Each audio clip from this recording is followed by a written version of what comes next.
Anna Harradence. Anna works with the work cover, and there's no greater, more risk-averse setting than social media with government.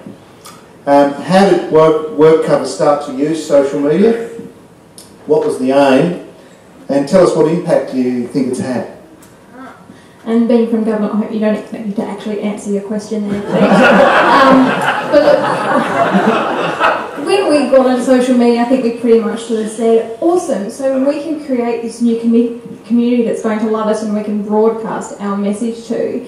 But I guess with government, there's always that creepy factor. And by creepy factor, I mean that it's it's kind of like going to a party when you're in your teens and a parent's there.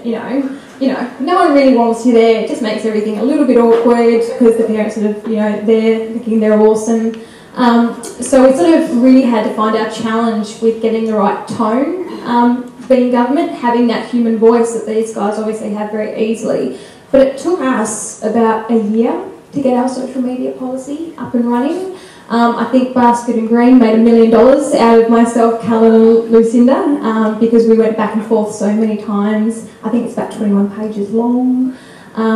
Because, I'm working with a board who fitted into that high percentile, a lot of men in their 50s, 60s, and they didn't want to really talk about it, they didn't understand it, and they didn't want to go into it. So half of that time was really just talking to them about what it was about.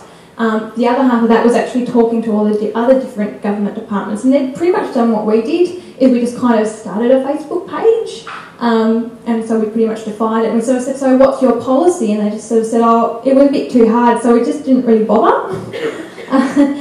So that was always a big challenge for us. So going back to what we're saying about tone is, how can we make our content so interesting that people actually do want to share it? Because I guess that's where I see the power of social media, is that you create something small, it doesn't take too much time, but it's able to be spread across. So we've been doing a lot more video, a lot more photo stuff going on, and I think that with media fragmenting the way it is, we're trying to integrate them together a little bit. So our latest campaign involved people actually uploading their own photos, which we then used as part of a TV commercial. But then on the website, people were actually able to share that with Facebook as well. And as we could see, Facebook, in terms of what we were promoting, was just as effective as print.